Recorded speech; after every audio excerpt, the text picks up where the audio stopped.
Excuse me? Your shoe's untied. I'm just kidding with you. Let me talk to you about the wonderful world of King Arthur's tools. Specifically, let me tell you about the Lancelot and Squire. The Lancelot is an innovative chainsaw blade designed to harness the speed and power of any disc and angle grinder. This idea is so revolutionary, it won the Florida Governor's Award for new products. Alright, I know you want one already, but let me tell you what would be the best blade for you. We have a long list of blades and blade combinations that make almost any job a breeze. Now, I know you're in a rush, but never mind that. Let me tell you about the part number system and how it works. This will help you order the blade that is best for you. Now, King Arthur's Tools makes two separate sized chainsaw blades for angle grinders. The larger one is the Lancelot, and the smaller one is the Squire. The innovative numbering system used in defining each key function of the chainsaw is made up of 5 numbers. The first of these numbers is always either a 3 or a 4. The 3 refers to the Squire blades, and the 4 refers to the Lancelot blades. As you can see, this is a Lancelot blade. The second and third number are designed for the hole size. Both blades are offered in 3 hole sizes. For the American market, the two most common is the 5/8 inch, also known as 16mm, and the 7/8 inch, which is also known as the 22mm. For the European market, they are the 14mm and the 22mm. The hole on this blade is obviously a 5/8 inch. Finally, the last two numbers are the number of cutting teeth on the chain. The Lancelot comes in both 22-tooth and 14-tooth combinations. As you can see, this one is a 14-tooth. The Squire blades also come in 18-tooth and 12-tooth combinations. So just by looking at these numbers, you can see that this blade is a Lancelot with a 5/8 inch center hole and uses a 14-tooth chain. So now that you have your blade, let me show you how easy the assembly can be. Now the blade is separated into 3 separate but equally important pieces. You first have the bottom piece, which is placed concave side up. Then you have the chain. The chain shown is facing the right direction up. Finally, you have the top piece, which is clearly marked top and contains a center decal with the part number included on it. Now all you have to do is take these pieces, line them up, and press them down, and the blade should lock into place. Hey, before we move on, let me show you one more helpful tip.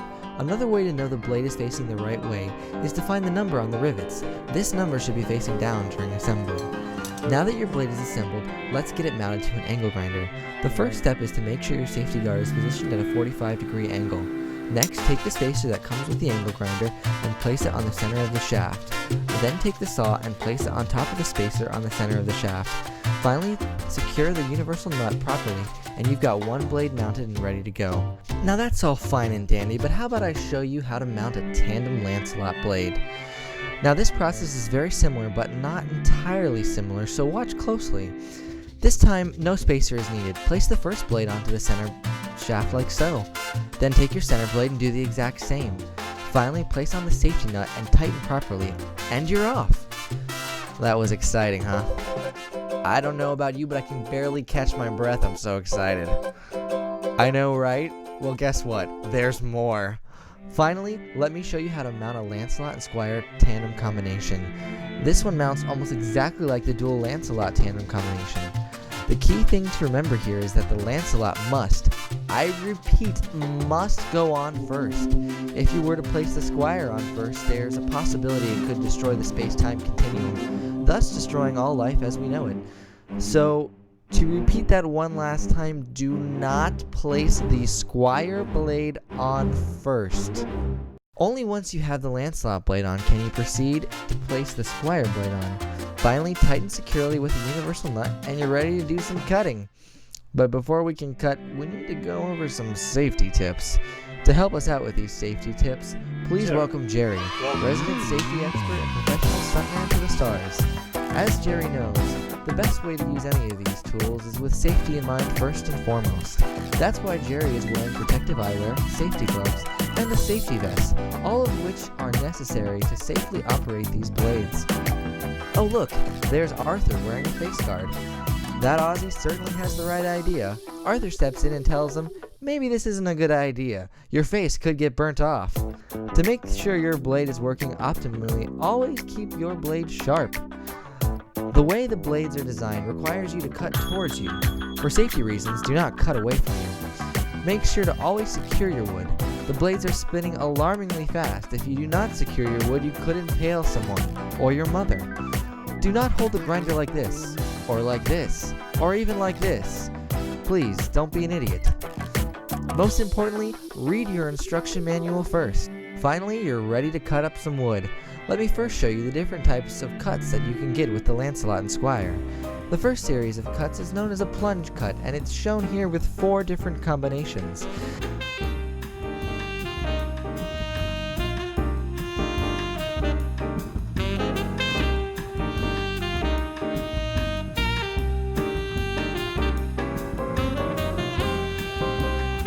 This is a great example of a long cut.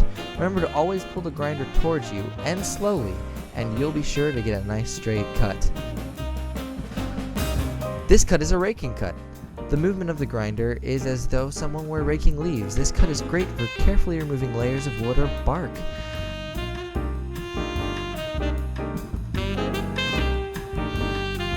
This cut is called a feathering cut, and a slow and steady movement brushing the tip of the spinning blade against the wood can yield some very positive results.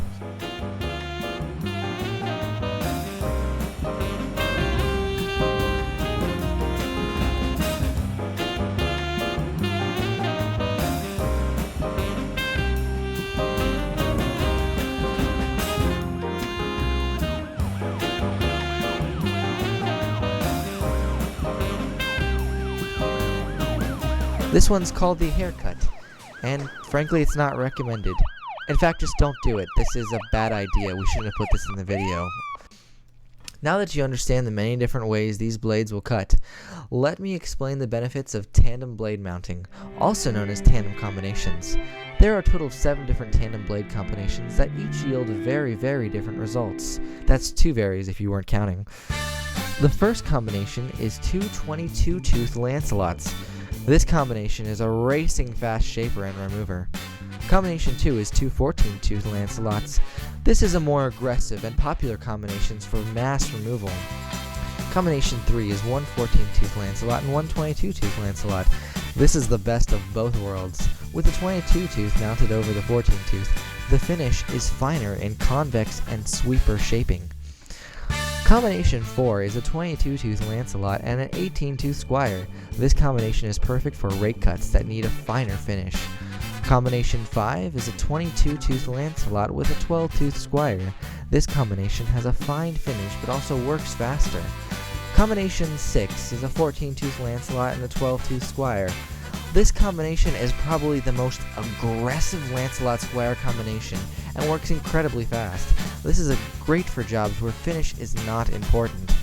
Combination 7 is a 14-tooth Lancelot and an 18-tooth Squire, great for fast removal with a somewhat finer finish. As you can see, there are a multitude of combinations, and it can be dizzying just thinking about it. But let me tell you, with King Arthur's tools, almost any combination is a safe bet. As you can see, the innovative chain blades and blade combination systems are a revolution in woodworking. They make woodworking so easy they should be called wood hardly working. That's a really bad joke, I know. But there's no denying that these tools do make woodworking easier. Now, go have yourself a good time, but safely. Go cut some wood, while our CEO and founder, Arthur Aveling, cuts a rug. Thank you, and goodbye.